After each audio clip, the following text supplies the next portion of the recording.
5. Party number 5, guys. On a vu la part. Pourquoi je vous dis party number 5? Je mélange les deux langues. Part number 5. Voilà, c'est beaucoup mieux. On a vu la part number 4 et je mélange encore les deux langues, donc je vais arrêter tout de suite. On a vu ça juste hier. Je vous mets le lien de la partie numéro 4. Vous l'avez compris si vous avez suivi la vidéo d'hier et ou si vous avez bien regardé le tableau. Comment ça, on ne voit rien? Pourtant, j'essaye de faire des efforts pour bien écrire et normalement, c'est un petit peu plus gros au niveau du cadre. En tout cas, on va faire tout ça à l'oral, donc vous allez pouvoir suivre, bien évidemment. Et ça tombe bien puisqu'on s'exerce à la prononciation aujourd'hui. Comme hier, des paires minimales, à savoir deux mots qui vont bien ensemble. Pourquoi, chers amis? Parce qu'ils vont permettre d'améliorer ton accent, toi qui regardes. Parce qu'à chaque fois, il y a un son qui varie. Et en l'occurrence ici, c'est un son qui concerne la voyelle. Et vous le savez, la prononciation en anglais, ce n'est pas ce qu'il y a de plus facile. C'est même le gros obstacle, la grosse difficulté quand nous, on est francophone pour s'exprimer correctement à l'oral parce que souvent, on stresse par rapport à notre accent. Si vous ne stressez pas par rapport à votre accent, vous avez peut-être remarqué qu'à cause d'une mauvaise prononciation, c'est difficile de vous faire comprendre, ce qui est au mieux désagréable, au pire, franchement, handicapant, ok? Donc, on va remédier à ça. C'est notre mission du jour. Et d'ailleurs, c'est la mission tout court de I Speak Spock Spoken, ok? Et de cette fabuleuse chaîne YouTube à laquelle vous pouvez vous abonner en cliquant sur le bouton rouge en bas à droite. Profitez-en aussi si vous voulez récupérer votre kit complet pour vous mettre ou pour vous remettre à l'anglais. Profitez-en de le télécharger. Il est gratuit. Il arrive dans votre boîte email en cliquant sur le i en haut à droite ou sur le lien qui est juste en dessous. Donc, attention, ceci est un i court. Attendez, je vais le faire vraiment en gros. En phonétique, i court. Ceci est un i long. Ok? Ceci est un est comme le est. Enfin, c'est équivalent du est accent grave en français. Et on est tout bon pour les sons qu'on va voir aujourd'hui. Évidemment, après, il y a les consonnes, mais ça, généralement, c'est beaucoup plus facile. Donc, regardez, le péché. Le péché au sens religieux, chers amis. Et le participe passé du verbe voir. Alors, comment vous le prononceriez? Sin et sin? Et non, il y a une différence. Ici, vous avez un i court et là, vous avez un i long. Sin, sin, ok? Sin, sin. Méfiez-vous, ce n'est pas sin. Pour faire le i court, vous allez vers l'arrière, sin. Pour faire le i long, vous allez vers l'avant, sin. Ok? Sin, sin. Ensuite, regardez, gagner et quand. Donc, le verbe gagner et le mot quand. Win, when. Win, when. I court et c'est pas win. Non, c'est win. I court, vous allez vers l'arrière. Win, when. Ici, c'est comme un équivalent du est. Win, when. Ok? Ensuite, alors là, c'est le piège. Parce que ne dites pas 4, 5, 6. Ça, je l'ai déjà entendu plein de fois. Ça marche à tous les coups, si je puis dire. 4, 5, 6. Non, non, non. 4, 5, 6. 6, 6, 6, 6, 6, 6, 6, 6. 4, 5. Exactly. Et pas 6, hein. 6. I court. C'est extrêmement important de comprendre la différence entre nos voyelles longues et nos voyelles courtes en anglais, alors qu'en français, on n'a pas ce problème. Ça fait toute la différence en anglais. Alors, comment je vais savoir, Adrien, si la voyelle est courte ou si la voyelle est longue en anglais? Malheureusement, ça vient avec la pratique. C'est aussi pour ça qu'on fait ce type de vidéo. Justement, bon, si vous dites 4, 5, 6, tout le monde va rigoler ou alors tout le monde va faire semblant de ne pas avoir compris que vous avez… Enfin, tout le monde va faire semblant et dire et va avoir compris, je vais y arriver, le fait que vous vouliez dire 6 et non pas 6, ok?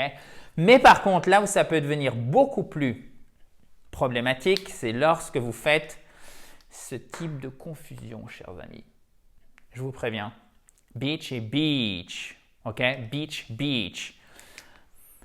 Beach, vers l'avant. Beach, c'est la plage. Jusqu'ici, tout va bien. Sauf que beach, ok? Beach, beach.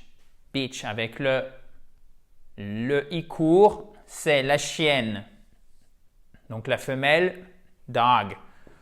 c'est le chien, mais ça veut dire aussi la meuf. Donc là, on est déjà bien dans le familier, même en anglais. Mais aussi là, ça, vous avez compris la suite.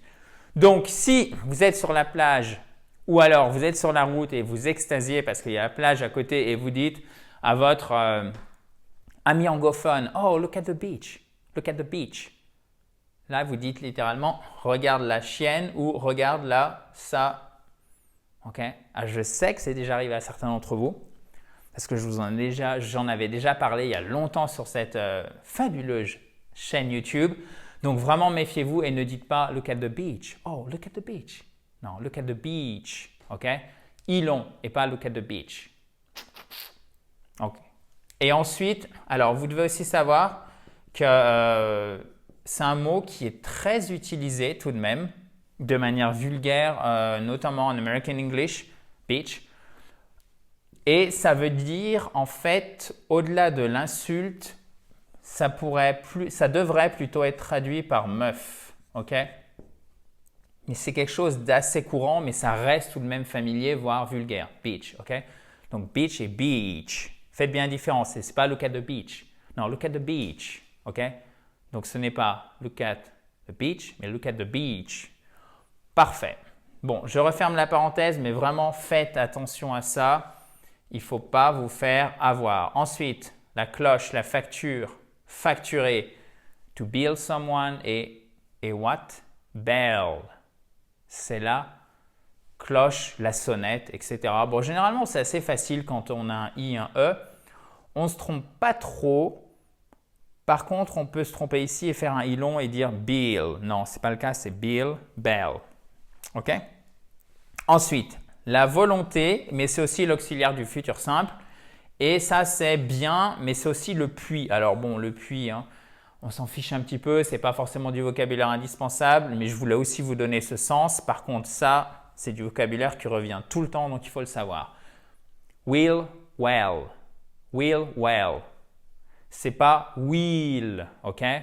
Non, c'est will, well. Will, well. Super.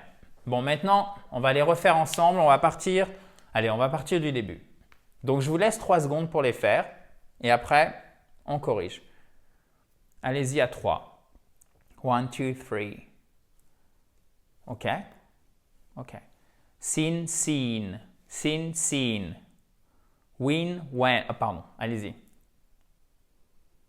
Win, when. Super.